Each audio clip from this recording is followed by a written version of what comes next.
What's up, you guys? Sean Ross Sapp here for the Fightful.com podcast, November 19th edition. The first of 3 shows we are doing this weekend. We have one tomorrow at noon Eastern covering Kovalev versus Ward, Bellator 165, which has a lightweight title fight. UFC Sao Paulo, which is going on as we speak on the screen to my left. Also, so is Bellator 165. And the Bellator or the UFC Belfast show, which happened earlier today. Showdown Joe and I will be here to talk about that tomorrow at noon. I wanted to give Joe a little bit of time to actually digest all this stuff, myself too, because I had to watch 2.5 hours of NXT. Then I'm doing an hour of this, and I think it'd be kind of dumb if I got on here at 2 a.m. and didn't know what I was talking about. It's bad enough when I get on here at 10:30 and I don't know what I'm talking about. Either way, joined by Fightful.com sheriff of Raw things. He isn't losing that title. Also associate editor, Alex Pawlowski. Alex, how are you? I'm doing all right. Better than you, but I have had my own digestive issues today. Some heartburn, and I got some bad pizza or something last night, and it's not gone away. But I'm taking some Tums. What Alex is referring to, I drank some really old tea. That's pretty much the long and the short of it. NXT Takeover Toronto, though, I have to say this show over-delivered in my estimation. I hadn't watched a lot of NXT going into this week. I watched what led up to it. I was far from blown away with what NXT has put on TV over the last several months. Nothing that made me just be like, I got to watch this show. Now, there were some things like Ty Dillinger being featured in a match. And I mean, I knew the outcome, but it wasn't a foregone conclusion outcome. The Dusty Rhodes Tag Classic, there were some stakes there. Okay. The tag title match, stakes there. The women's title match, some stakes there. And the return of Mickie James, also very interesting. And, of course, the NXT title match. Now, some of these, well, I'll say the main event finish was a little different than I expected, but we'll go through these one by one. But what did you think about the show as a whole? I agree. This was probably my least anticipated takeover in a long time. Since the days of the Ascension and Too Cool, perhaps. Well, yeah. Well, it was not as least anticipated as that, but I felt like a lot of the matches had a kind of a foregone conclusion, or I didn't care. Coming into the match tonight, I didn't care if TM6 won or Authors of Pain won. Didn't matter to me. So I knew going in that the tag match for the championships was going to be straight fire, and it did not disappoint. But I kind of figured that I knew what everything else was going to be. And, one of those things where if you know how a match is going to end, deep down inside, you're not going to enjoy it as much as if there's, some kind of question to it. So I came into that thinking, I wasn't, didn't have too high of expectations, but this really, it wasn't great, but it was better than I thought it was going to be. Yeah, sure. And the thing is with these NXT takeovers is they never utilize the entire cast. Right. Because it's a 5-match show all the time. But the thing, this is not the NXT of 8 months ago. It's not. It's just categorically different. 2 of the top stars don't speak English. That hurts in some aspects. But, I mean, you lose Bayley, you lose Finn Balor, you lose American Alpha, and any number of other people. It's going to hurt. It's going to take some rebuilding, but that's ultimately what NXT is there for, is to utilize the tools that they have to rebuild and be a third brand. This is ECW 2006, probably done a lot better. Because if ECW had been this, maybe it'd still be around. I don't know. Maybe, maybe not. But let's go ahead. And by the way, guys, share this on social media, the link to the Fightful page, Fightful.com. your source for pro wrestling, MMA, and boxing. And that couldn't be displayed any better than tonight. At the same time, we had UFC, Bellator, NXT, and Kovalev versus Ward viewing parties at the same time. I want to thank Carlos Toro, Ryan Cook, and David Tease. David Tease especially, because that maniac has been covering MMA, I mean, since he got up today. I mean, like, all day. I assume he had to have woken up maybe 45 minutes before the first fight. But it's still going on, and it will be for a while. So hats off to David Tease. The work he does there is just unmeasurable. I got home, Alex, last night, and I saw the amount of articles he had written that I had to edit, and I about shit in my pants. Yeah, I was happy and terrified at the same time. Either way, lots of those are coming, guys. This show kicked off with the hell kicked it off. Bobby Roode and Ty Dillinger, two Canadians, and hot damn, what about that Bobby Roode entrance? Oh man, I mean, it's getting to a point where I don't know what they do to top stuff now. Like before, he just came out and there's a cool pin spot, and he's like he was riding a Roomba at one point during this regular Full Sail shows, but now he's got a full gospel choir singing Glorious, and I don't know what you do to top that. What happens at the next time he comes out for some kind of pay-per-view, another takeover, or if he goes to the main roster at some point? What do you do? Do you fly him in a helicopter? I mean, it's amazing. Why not? The whole thing was great. I loved it. It was just so much, and it was a great way to kick off the show. Was starting with that entrance. So let's think. What could they do at a WrestleMania? I guess it depends on if you got an open stadium like they got at Orlando, you could do anything. I got it. He can borrow EC3's Barbershop Quartet. That's what he needs. Jillian Hall can come back and sing Glorious. It's the only thing bigger than this. Bellator teasing a major announcement next at Bellator 165. We will bring you that, by the way. It's not just going to be pro wrestling on here. If something big happens on one of these shows, I'll talk about it. Ty Dillinger came out and he got a great reaction too, as is tradition. The thing about Ty Dillinger is his 10 gimmick it's awesome. It's great. It works. The crowd is always into it. I've never seen him live and a crowd not get into it, whether he was a face or a heel. It's so easy to do, and it goes along with pro wrestling so well. He does the punches in the corner, the 10 punches. It works, and I think it can work on Raw or SmackDown, personally. What do you think, Alex? Oh, yeah. I mean, the fact that he got over a number, like that's just amazing work that he does. Like there was the point where this is, I don't know, earlier in the summer where he was going around rating the various backstage announcers. Like he pulled a 3 out for some guy. It was great. Like he's really, really great. They really built this incredibly well with the video package where they showed him being contrite about it, like going back and like saying like, yeah, I mean, I got kicked out of WWE because I wasn't pulling my weight, and I spent 5 long years trying to get back here, and I've been constantly underrated by people my entire life, and so now I'm rating myself a 10, and now I got to live up to that. That's great. That's a great way of describing it without because a guy who says I'm a 10 is arrogant. But if it's not arrogant, if it's required confidence for him to get to that point where he can beat somebody like a Bobby Roode, then that's a great way to make him into a babyface. And I thought the whole thing leading up was great. I really was pulling for Ty. Like I don't think I've rooted so hard for a guy, even knowing there was probably no way he was going to win the match. And the match was good. There was a lot of fire from both guys. A lot of good near falls, close calls for Ty, and finally couldn't pull it out. A really good match out of guys you don't see pulling off like incredible physical feats or like acrobatics or really even fancy submissions, anything like that.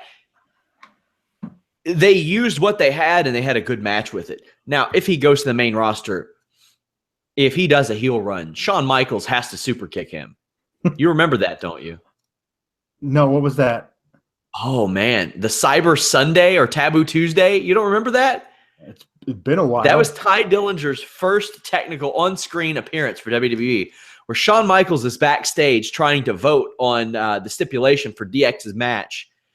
And Triple H says, "You're not controversial." And Shawn Michaels goes, "What? I'm not controversial." And then he stops a guy in the hallway and he goes, "What's your name?" And it's Ty Dillinger. Ty Dillinger says, "Stan." And then Shawn Michaels super kicks him. You got to do that, right? Like, he has to run into him at some point, and Shawn goes, "Stan?" And then if Ty Dillinger is ever a heel, they don't chant 10. They chant Stan. There Stan. you go. That's good. Stan. You got to do it. That's great. Well, I mean, speaking of him being on the main roster, that hit after he lost and he was there alone in the ring and the crowd was giving him the ovation, they really lingered with the camera on him for a long time. It did feel like a goodbye NXT moment. It really echoed what they did for Bayley at the last takeover. And if he goes up, he really could get over as a mid-card either babyface or a heel if they let him. But unfortunately, I think he'll be on Superstars or main event. Like, that's just what they do with these new guys. They don't know what to do with.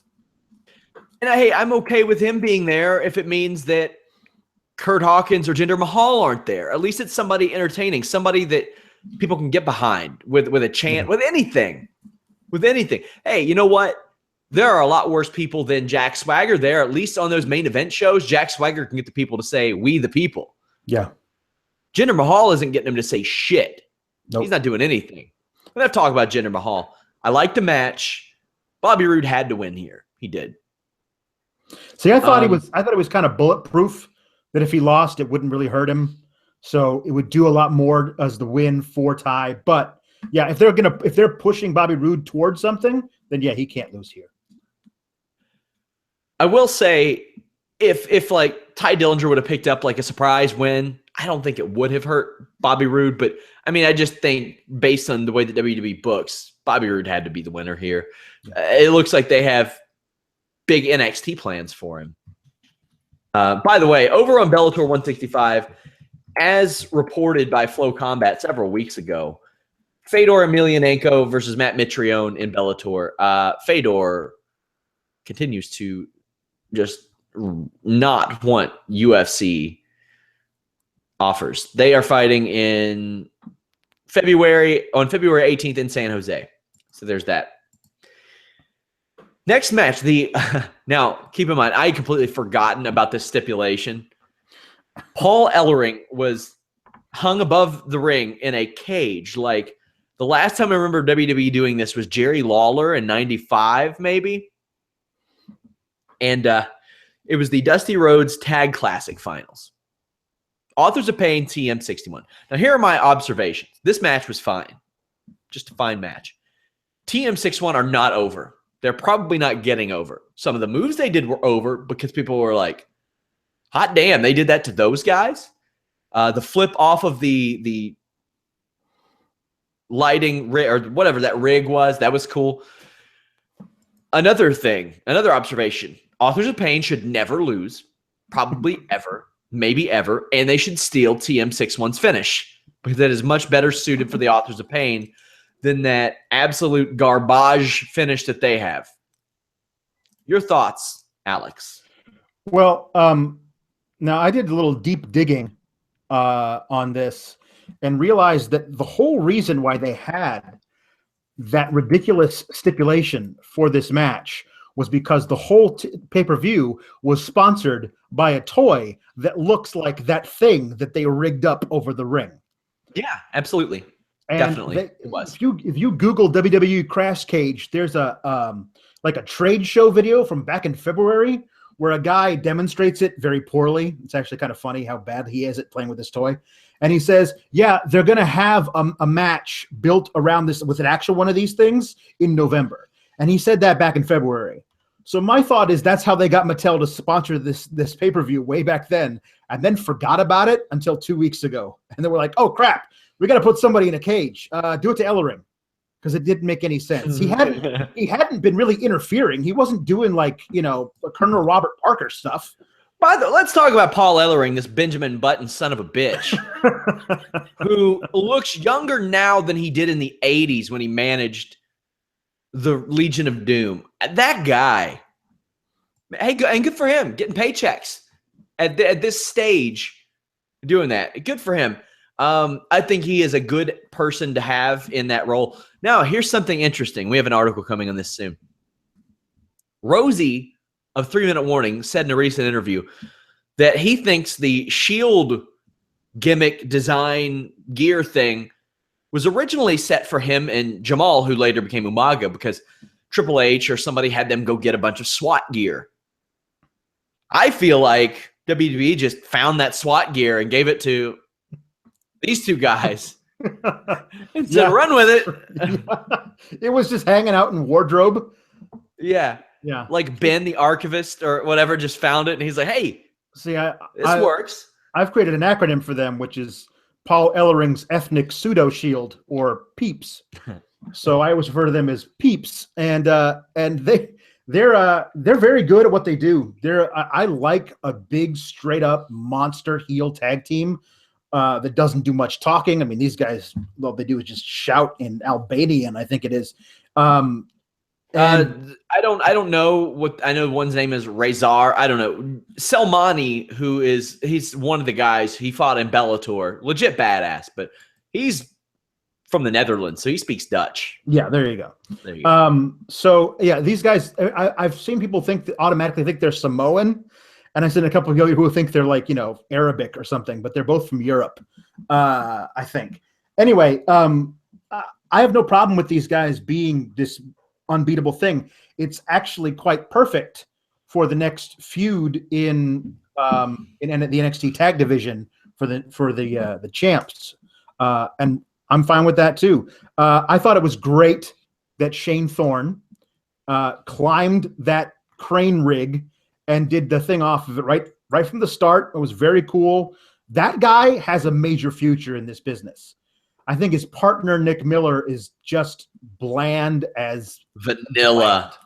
There's nothing to him. He did a couple of cool suplexes on those big dudes, and that was fine, but anybody can do that, really. But Shane Thorne's got it. That guy's willing to do whatever it takes to get a crowd to pop. And I think that you could package him into be something really special. But, we'll have to see. But right now, TM61 is not doing it for people. They don't have a character. They don't have a reason for anybody to give a shit about them. Nothing. There's no reason to care about these guys. So what do I care if a team that has been protected and may have a bright future, I don't know. I know Selmani's like 22 years old. If they crush them, I don't. I think the right team won. And I used to be one of those people that were like, hey, WWE trying to shove these bigger dudes just in our face. You know what? They did that with Braun Strowman too, and it's worked out pretty damn well for us.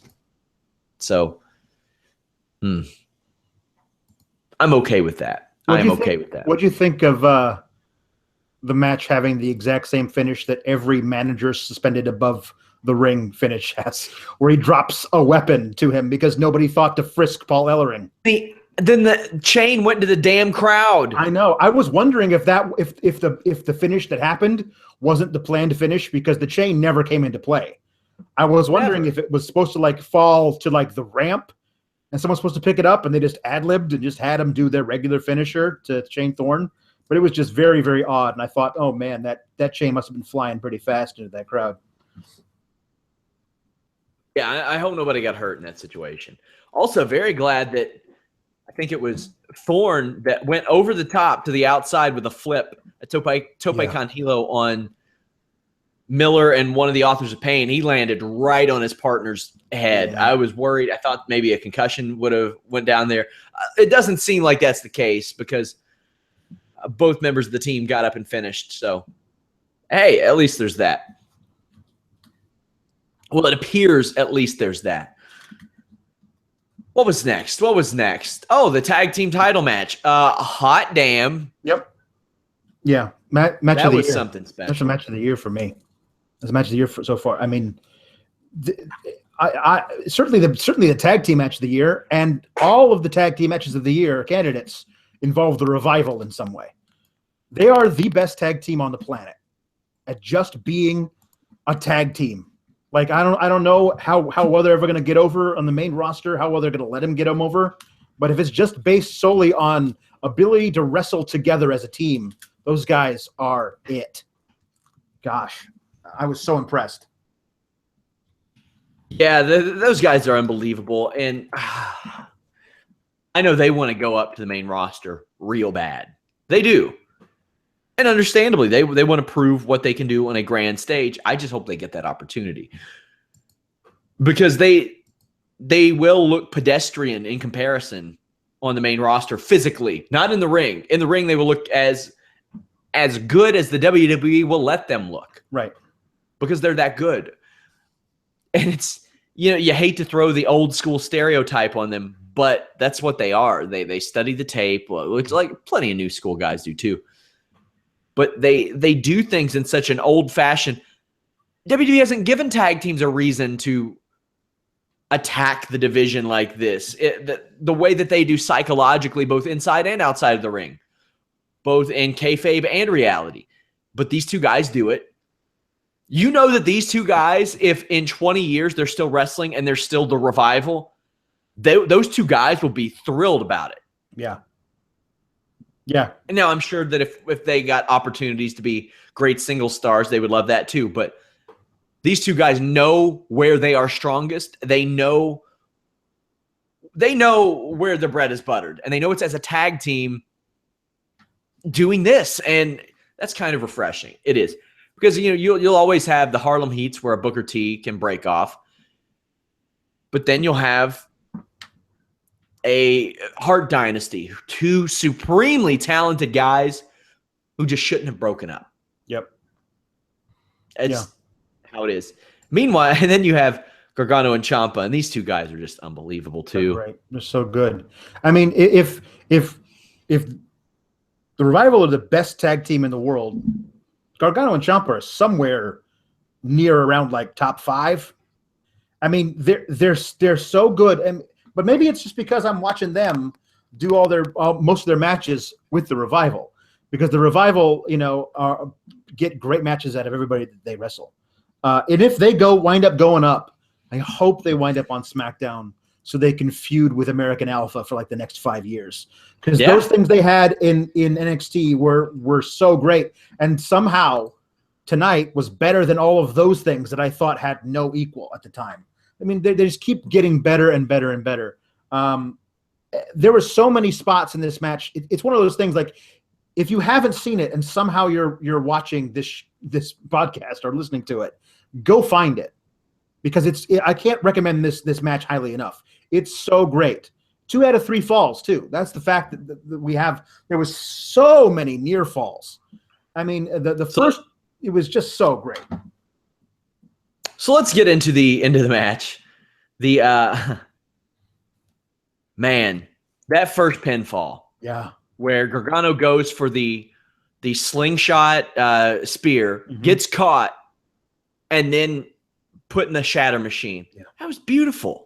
Yeah, and it was a brutal shadow machine too. Like, he took both knees straight into like the collarbone. Like it was really, really ugly looking. It was really sold the whole thing really well. And the fact that then he wasn't able during the interim time before they started for the next fall to get to tag Ciampa.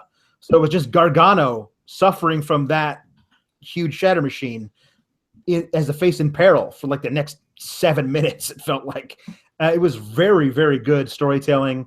All these guys just did wonderful work. I'm at this point, I really hope that the Revival gets called up, and soon, if they go to Raw, have them take the titles off of the New Day, because the New Day get cocky thinking, who are you guys? You guys, who? And then they get caught by these guys who are way better at wrestling than they are. They're not as fun as like personalities, but they're really great at wrestling. I think it'd be kind of cool if they came in and took the New Day down. There's just a lot of fat to cut on these shows. Jinder Mahal, R-Truth and Goldust. Now, I mean, Goldust can still deliver at his age, but and be there for what they're there for, sure. But Titus O'Neil, like, what's he doing? Darren Young, he ain't great again. Sorry. Nope. I don't know what's up with Bo Dallas, but just bring in some fresh guys. Now, whichever roster that Ciampa and Gargano eventually get called up on, it needs to be the one with the cruiserweights on it so they can double up. That way they can double up. But even on SmackDown, there's a lot less on SmackDown. Now, there's basically the Ascension, and that's it. The Ascension and Kurt Hawkins, and that's it on that brand. Now, I wouldn't mind. I wish that they could do trades between NXT and like SmackDown and Raw. Send Apollo Crews back. Bring the Revival up. I don't know why they can't just float between them. I mean, they used to. Yeah, they used to. I mean, Zack Ryder was doing double duty. He was in the Hype Bros in NXT, and he was also wrestling singles matches up on the main roster. Like, you can do that. And I think that would be really good for Apollo Crews in particular. But there's a lot of people that they could send back. Have the Vaudevillains go back down and have a one-off match with Gargano and Ciampa. And have the Vaudevillains tear the house down like they used to, in NXT. The Full Sail would love it to see the Vaudevillains come back for one match. That kind of stuff would really make NXT more of a must-watch thing every week if you had something like that could happen. Because, there's a lot of new faces that people aren't, really that excited about. These days, when you're building characters on a wrestling show, having two people interact it's much easier to get people over. Like we saw with Heath Slater and Rhino, Tyler Breeze and Fandango. It's much easier to interact with two people and have somebody to bounce off of. I think a tag team division can be what the cruiserweight division used to be in WCW, something that the people look forward to. I mean, for me, it was the 6-man tag matches a few years ago when the Shield was running around. I looked forward to those. I think the Revival and Ciampa and Gargano can be that on the main roster. But tonight they were facing each other in this match, and I wanted to live in this match forever. I didn't want it to end. And at points, it didn't seem like it was ever going to end, Alex. Yeah. You had the typical, you're down one fall, and then the baby faces take 2 in a row. But at no point did it seem predictable. It really didn't. Because like I said, there is a cruiserweight division on Raw or SmackDown, and Ciampa and Gargano would be great hands for either one of those. Right. Yeah. I mean, they've gotten themselves over tremendously too in the year. I mean, we forget that it was last year during the Dusty Classic when they first came in. Like, these were two independent names who were not a tag team, but were thrown together as a tag team for Dusty Classic. And since then, they've really gotten themselves over and become fan favorites. The final fall, the submission, the double submission, was just so great. And I loved it when Dash and Dawson grabbed each other's hands to keep each other from tapping. Yeah, that was very, very good. Very, very good. There were so many nods throughout the entire night to great Canadian wrestlers. And I thought it was an interesting choice to have the finish of the tag match be the Crippler Crossface. That was a very I don't know. It was cool. It was never identified as such. Anytime somebody put somebody in sharpshooter, it was like, oh, there's Bret Hart sharpshooter, or there's the what was that? The heart attack. The heart attack. Right. I was gonna say heart machine, and that's not right. The Shadow Machine, but the heart attack. They identified those things, but when they were very obviously doing the Crippler Crossface, they did not say what that was. Well, I mean, they could say crossface, because, I mean, Crippler Crossface was Chris Benoit, of course. Definitely. Also, man, in this match, I saw one of the best chop blocks in wrestling history. Oh, God, it was great. Gargano got scooted. Scooted! Oh, it was just magnificent. Yeah. Like, the timing on those are very, very hard, because it's hard. Sometimes it's hard to not hurt people on those. Yeah. But it was magnificent. And the thing that we're going to get to this later in talking about Takeover, but Johnny Gargano's limb selling is second to none. He is so good at selling both on while he's getting worked on and on offense. Like you really feel like that guy's got a bone broken somewhere. That was a really interesting thing too. A way of hurting the leg was to have Dawson hold up the belt to block a kick. That was I haven't seen that before as a way of attacking the leg, and that was very, very good. This match was just incredible. It was awesome. It was man. The Revival were two guys that 2 years ago I didn't give a shit about them. I didn't care about them, and man, they've earned everything that they've got. One of them made an interesting tweet the other day. They're like, the Headbangers are on SmackDown and we're not. Yep. Good point. Mickie James is back, and shit, she looked good physically and in the ring. Outside of those flappy ass pants she was wearing, which I would consider a nightmare to wrestle against somebody who had those. But there's really no denying her talent in the ring at this stage. She showed up in awesome shape. She was well aware of the WWE and how they looked at their talent back then. She had to deal with all the Mickie James shit, and times have changed, but she wasn't risking that for sure. These two went out and followed a match that was impossible to follow, and I thought they did an awesome job. Mickie James and Asuka, I thought, had an incredible match. And I think it was, I can't remember if it was myself and you or if it was Jeff. And it's like, well, you can't remember a whole lot of Mickie James's matches. And it's like, well, she didn't really have the time or the dance partners. Right. Outside of maybe the Trish Stratus match. She had the dance partner. She had the time tonight, and they had a great match. Yeah, I wasn't into it, like, at all. What? Yeah, I just wasn't. Fired. I know. Listen, we can disagree on things from time to time. This is no. I wasn't into the whole let's bring somebody back who hasn't been around for a while. I agree with you that Mickie James was a lot more talented than she was allowed to be when she was in WWE. But I just was not a big fan of the Mickie James era. And I just wasn't, I mean, I thought she really well acquitted herself. But the thing is, they've been booking and presenting Asuka as unbeatable. Like, nobody could get anything over on her at all. And Mickie James was getting in so much offense that I felt like other people have tried on Asuka and failed. And Asuka was selling so much of this match. I just wanted Asuka to come in, beat her in 3 minutes, and then say, okay, who's next? Because you have to find if you're going to have basically just wait until Asuka puts the Asuka lock on her and then that's it. I just felt like they took a lot of time getting to that point. But I mean, I was never a fan of doing the whole thing with Mickie James to begin with, or anybody else. I was hoping that they were going to figure out a way to put a rocket on Ember Moon, because she debuted all the way back in August. They could have done a lot of stuff to get her ready for this.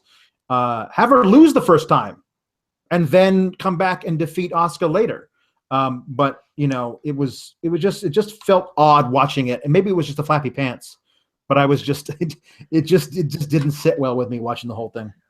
Oh, I was happy with it. I was more than happy with it because they were put in a rough spot. Had I formatted the show, I would have put this before the tag match. Yeah. But then you got to have Nakamura Joe follow the tag match, which is a tall task and a completely different style match. So I understand why they did it. I thought Mickie James was just phenomenal here. I thought Asuka was phenomenal here. Outside of her continuing to hit people in the face with her ass, I don't like that move. That's really stupid. I don't care how hard your ass is. You're not going to use that as. Well, it's just there's stuff like then when she misses the flying ass attack and gets caught up in the ropes, that's supposed to hurt her. It didn't hurt her. She just stood there. She stood there and just kind of methodically looked on. Okay, fine. I mean, it just she didn't sell that. There was a lot of stuff about that match that I was just like, you're not being consistent with how you're booking Asuka. Either she's an unbeatable machine, or she's not. And the other women on the roster are made to look so weak by comparison. If you bring out Mickie James, who's been basically, according to WWE standards, retired for years, and she comes out and gets in a lot of offense on Asuka, it makes the women look even weaker by comparison. But to be fair, they didn't say she had been retired, did they? No, they didn't. I've been gone for a long time. To me, without saying where else she had been. Come on, Alex. She got pushed in front of a train last year. That's true, and I had forgotten about that. She came back stronger than ever. She had a kid in 2014. She got pushed in front of a train last year. It's a miraculous comeback. Don't you ever want an underdog story to come to fruition? What's wrong with you? But they hyped her up as having beaten all these great former women's champions like Beth Phoenix, like Trish Stratus, like a bunch of other women I can't remember. Right. But here's the thing. I guess I'm just impatient for the eventual Asuka heel turn.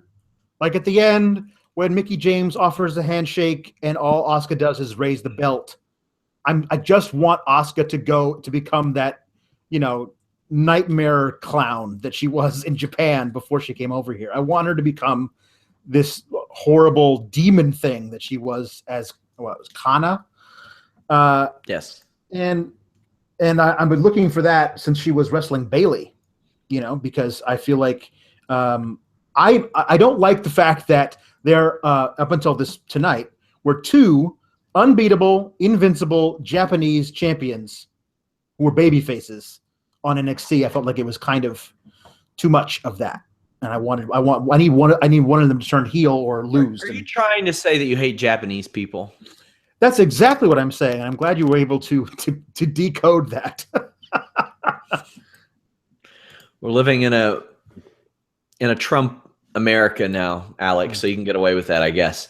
I can come right out and say it. Either way. No.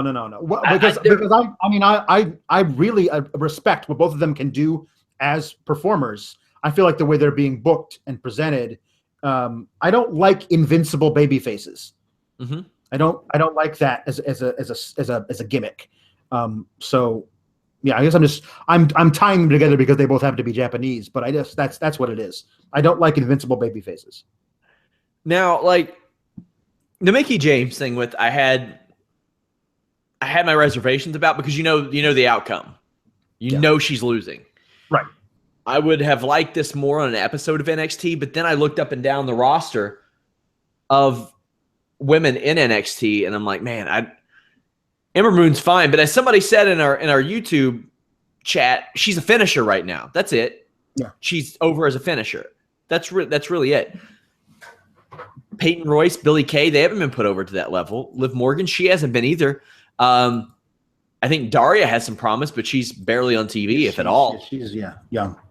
I would have loved to have seen Asuka accept a handicap match and win that. You know what I mean? Like if you're going to make her invincible, like really do it so that when she does lose, it's really important, Somebody says, isn't Asuka a heel? What are you talking about? It's not WWE's fault. The crowd chants for her regardless if she's a heel or not. I don't know what she is. They've not made her do anything particularly dastardly. There have been a couple things. She's a tweener. She'll come out and she says, I'm not a bad guy. I'm not a good guy. Well, that's really what a lot of people should be. Let the crowd decide what the hell they are. Right. And if that's what they want, I mean, imagine if Conor McGregor came out or Chael Sonnen came out or John Jones. Well, John Jones did come out and do this, but they were like, oh, gee golly gosh darn, guys, can't wait for the fight.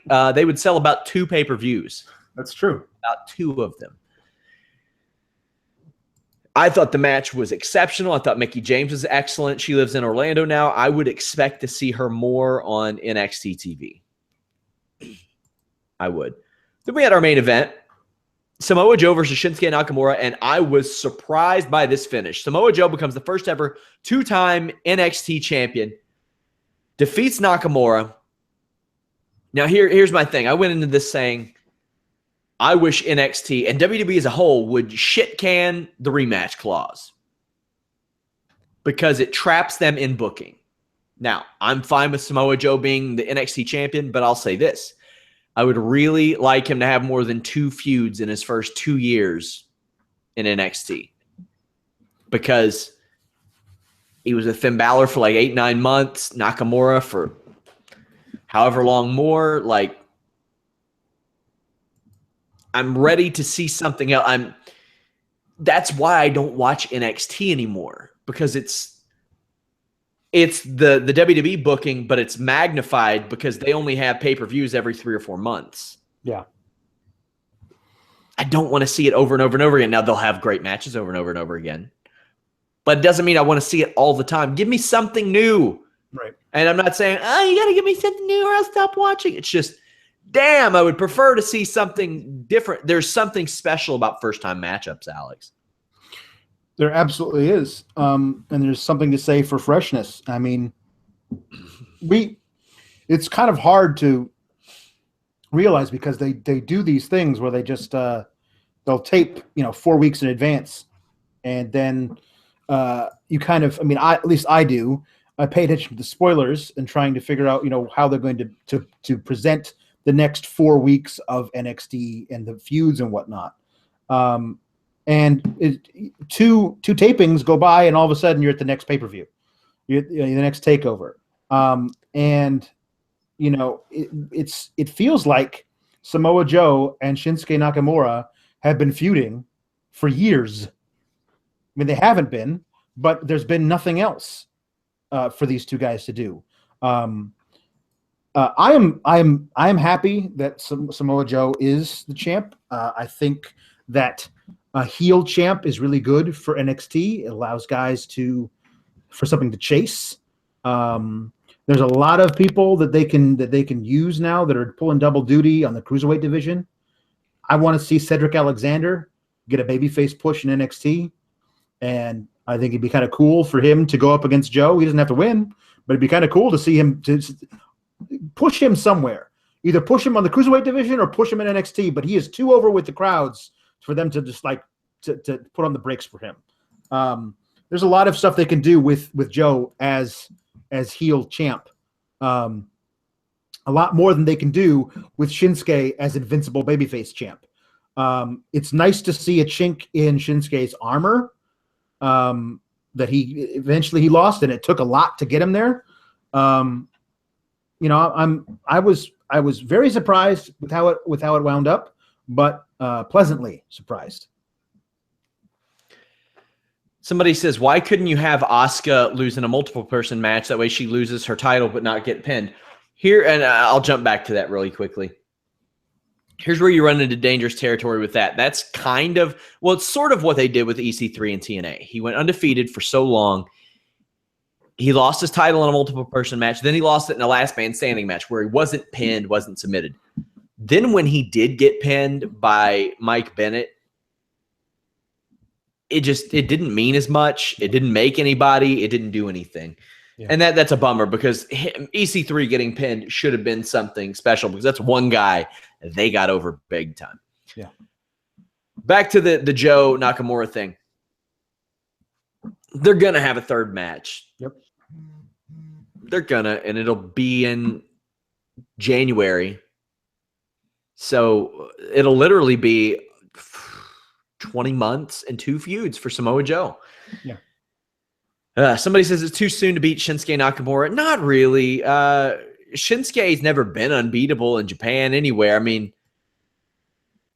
in Japan, it would take 6 of his finish to beat somebody.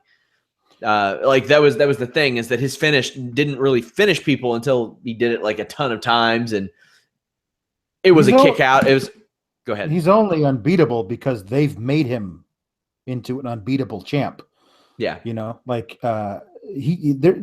not huge. He's not Brock Lesnar. He's got some good moves and he's a lot of fun to watch, but there's nothing about him that screams unbeatable, except for the fact that he's been unbeatable. So now he's lost once. What does that do to his character? I hope it changes it somehow, because for me, the big thing that I have with him is that he took a lot of limb damage from Samoa Joe and then was walking around throwing knees like it was nothing. And that takes me right out of the match for him. I mean, maybe it doesn't bother me in other things. I don't notice it, but I really noticed it because they were talking about how much damage he was taking to those knees. And then when he was walking around just throwing knees like it was nothing, they actually had to have Corey Graves come in and go, wow, adrenaline really is something, huh? He must not be feeling the pain right now, which is not a good look. Joe Wilkins in our YouTube chat brought up a good point. He said, wouldn't the last few weeks suggest that we're ending up with Regal sending guys after Joe? Joe pretty much acted like he was running the show before he got his title back. So now, yeah, that would make a lot of sense. Also, boy, Joe took Nakamura to Dick Kick City. Yep. Right to it. So, yeah, I mean, you could say maybe it's not a clean victory. I don't know. It's just like, man, I don't know. Ryan Cook, who covered the show for us, said maybe the third match is a steel cage match in Osaka in Japan. They've already billed it to be Joe versus Shinsuke for the championship. They just didn't say who it was going to be. I mean, sure. I could see them really just turning right around and giving it right back to Shinsuke in a couple of weeks. They had Joe lose Joe win the whole thing at a house show against Balor. So, who knows what they do with that? It's just the match was good. Yeah. Finish was good. I'm cool with Joe having the title. It's just the freshness of NXT just isn't there as much as I'd like it to be.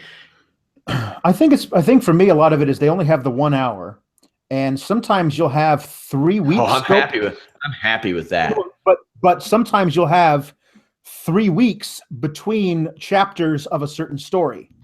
Like on the most recent episode, Cedric Alexander and Andrade Cien Almas had an amazing match that absolutely, if they had done it in front of this crowd on this night, would have been super over and people would have gone nuts for it.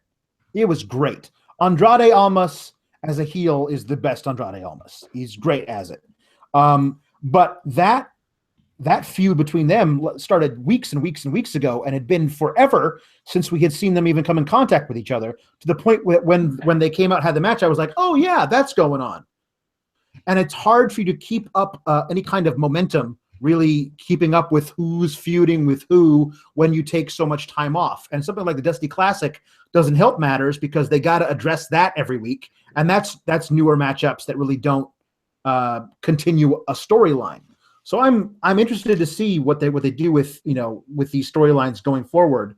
How certain people like No Way Jose and Sanity and all these other minor players. Even the Drifter is back. The Drifter is back. And there's so much room for him to come out every week. And Roderick Strong is there. Oni Lorcan is around. Like there are people that they just didn't use. The entire women's division. Yeah. Save Asuka wasn't there.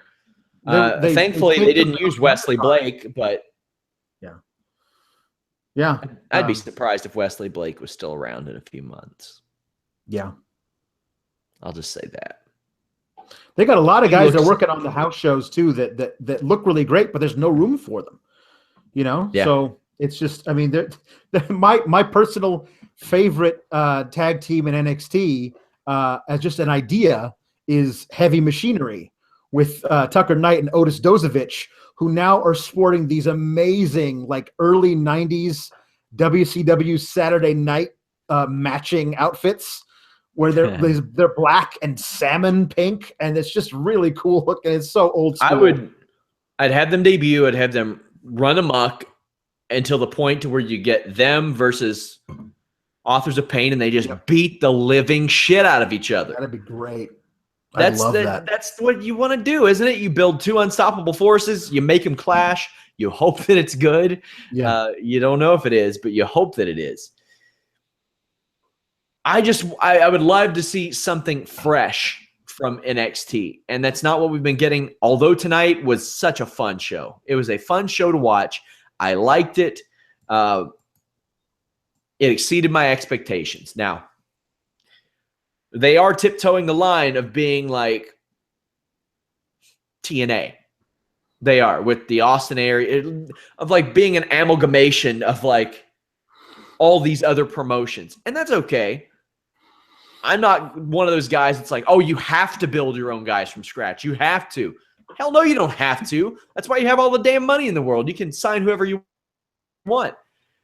I see a bunch of guys that this audience, this NXT audience, has already seen before, and they've seen what they have to offer. I mean, Austin Aries he's a damn fine wrestler, but he didn't offer anything to NXT that NXT fans hadn't seen or that NXT didn't really already have. Now, he is an excellent wrestler. Depth is always good, but I was never like, hell yeah, I can't wait for this Austin Aries NXT match. Not at any point did I do that. Guys, subscribe to our somebody says, did Sean put TNA and NXT in the same sentence? Yeah, I did. They got Bobby Roode, they got Samoa Joe, they got Mickey James, they got Eric Young, they got Roderick Strong, who used to be there. Yeah, I did put them in the same sentence. Why the shit would I not at this point? TJ kind of weird. TJ Perkins has been working live events in Florida. Like, you know, yeah. they have a connection there. I was just thinking it'd be kind of interesting to have, you know, guys come down and work a cycle from one takeover to the next, and then go back up to SmackDown. You know, that might be interesting. I wouldn't mind seeing. The same person says the average fan has never seen TNA. Correct, but the average NXT fan absolutely has, and you are kidding yourself if you say any different. The average NXT fan is very aware of what Ring of Honor is, what New Japan is, to an extent. Definitely aware of what TNA is. I think a giant portion of these NXT fans are people who were TNA fans back in the day. Hey, from like 2005 to early 2009, I thought TNA was the most must-watch wrestling on TV. When it was Samoa Joe versus AJ Styles, when it was that era of TNA, that was must-watch for me. I fell off of TNA when it became, you know, Hogan and Sting and Flair and stuff. But in the early days, I was into TNA. And honestly, one of the main things that got me watching NXT every week was the fact that Samoa Joe was there, because I remembered him for how much I loved him in TNA. Yeah. So, and that's going to be the case for some guys, but there are some guys that I'm just like, they don't need them. They don't need them. And hey, if you have them, that's fine. But well, what do you think? At the expense of providing something new, I don't know. Yeah. What do you think about the thing that people have been at least I've seen around, that Joe was never supposed to ever go up to the main roster? He's just going to be an NXT lifer, putting over certain guys, working with certain guys, like creating a legitimacy for that brand. But that if he ever makes it, it's not going to be like for a while. So putting the title back on him means he stays there for the foreseeable future. And maybe he's, you know, gonna work with somebody like a Cedric Alexander or something to get them more seasoning before they move up. Yeah. Somebody said on the cycle idea, it works. When it works, it can work real well. Tyson Kidd managed to do really well. Yeah, that worked wonders for him. Yeah. Somebody says, where the F is Tyson Kidd anyway? Did Joe kill him? Tyson Kidd will never wrestle again. Ever, ever, never, and he shouldn't. No. The way I talked to Teddy Hart, and he said, like, if Tyson Kidd's out on the street and he slips and falls, that might be it. And he's aware of that. He's not taking any more bumps. Unfortunate, but yeah, it was a freak accident. It wasn't Samoa Joe's fault or anything. If it was, then that move certainly wouldn't be allowed to happen. He straight up almost died. It was very close to him dying. Really terrifying. Really, really terrifying. Guys, I am back tomorrow at noon with Showdown Joe. We're talking Bellator, UFC Belfast, Kovalev Ward, all kinds of stuff like that. Then I'm back tomorrow night with Alex post WWE Survivor Series. He's got to cover the show. Yeah. I'll ask you this, Alex. Do you think WWE follows this well? We always, there's always that WWE's got to follow this. WWE's got to follow this. This wasn't like a blowaway show. It was a good show. But I think WWE's show tomorrow can be better. Now, I won't say that any one match will be better than the tag title match that we saw tonight. But WWE does multiple person matches very, very, very well. Yeah. I think it's certainly possible. I mean, I don't think there's even a hint of a possibility of any of the matches tomorrow coming close to the tag match from tonight. But all the other matches were fine to good to very good, but they were not, something, to write home about, if people still write home. But tomorrow there's a lot of potential for things to be great. There's also a lot of potential for terrible booking to ruin tomorrow. I wrote a Survivor Series preview that's up on the site now where I talk about how tomorrow the fact that they're pushing fantasy warfare just got real and brand supremacy reigns supreme is utter bullshit and has not been put together correctly and is nearly unbelievable. So there still are no stakes. There still are no rewards for anybody. What is the incentive to win those matches? So the matches themselves may be fun, but to what end? Who gets what for winning? It doesn't really matter. Looking forward to the title matches that are probably going to start off the show, but those multi-man and multi-women matches will be a lot of fun to watch, but for what reason? Somebody says, who would benefit from an NXT run that hasn't had one in WWE? Now,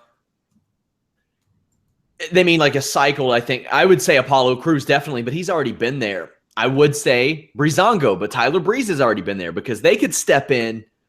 And you better believe Fandango and Tyler Breeze could have awesome matches with Ciampa and Gargano. Oh, my God. Probably have good ones with Authors of Pain, TM61. I'm sure they'd have great matches. They could easily, they really could send the Vaudevillains back tomorrow and have the Vaudevillains wrestle in NXT for a while because they're good hands. They could really get over a team like Gargano and Ciampa just by being dicks. And they're certainly not being used on the main roster. So I think the ship has sailed on them. I really do. But certainly on the main roster it has. But they would definitely be a novelty act. I think it has even in NXT. I think people were tired of them in NXT, unfortunately. Right. Yeah, I think the novelty would wear off after a little while, but they'd be over for one match. I bet the best thing that could happen to the Vaudevillains is if the Cruiserweight division came to SmackDown and Jack Gallagher was like their leader. The best thing. That's the only chance they have right now. I'm serious. Being his cronies is their best opportunity. And that's not a knock on their skills and their talent or anything like that. It's just how I feel. Alex, anything to tell the people before we go besides visit Fightful.com, share on Facebook groups, Reddit, Twitter, follow at Fightful Online, Facebook, Twitter? You can follow me on Twitter at Pawlowski the Fourth, PAWLOWSKI THE numeral 4TH. Like I said, I have that Survivor Series in-depth preview that is up on the site right now, and I'll be covering the whole thing live tomorrow, all 6 hours of it, because there's a 2-hour pre-show that at this point doesn't have any matches scheduled for it, which means there's going to be a whole lot of shucky-ducky, quack-quack moments of the night. And you don't get paid by the hour anymore. No, I don't. Woo! Already paying dividends right here. Guys, like I said, I am back tomorrow at noon, then after the show. Fightful.com, we got stuff all day tomorrow. All day tomorrow. All day, every day. MMA, boxing, wrestling. If you don't like MMA, boxing, or wrestling, go to Fightful.com/wrestling/MMA/boxing. We have podcasts all the time. We have all kinds of media. Go to our video section. Check that stuff out. We have our new forums where we have a Q&A section where you all can ask us about anything. We might do a podcast one day, basically an Ask Me Anything podcast. Anything you all want out of this site, we're looking to give you more viewing parties than any other website on the internet. MMA, wrestling, boxing. all that. Until next time, guys, we're out.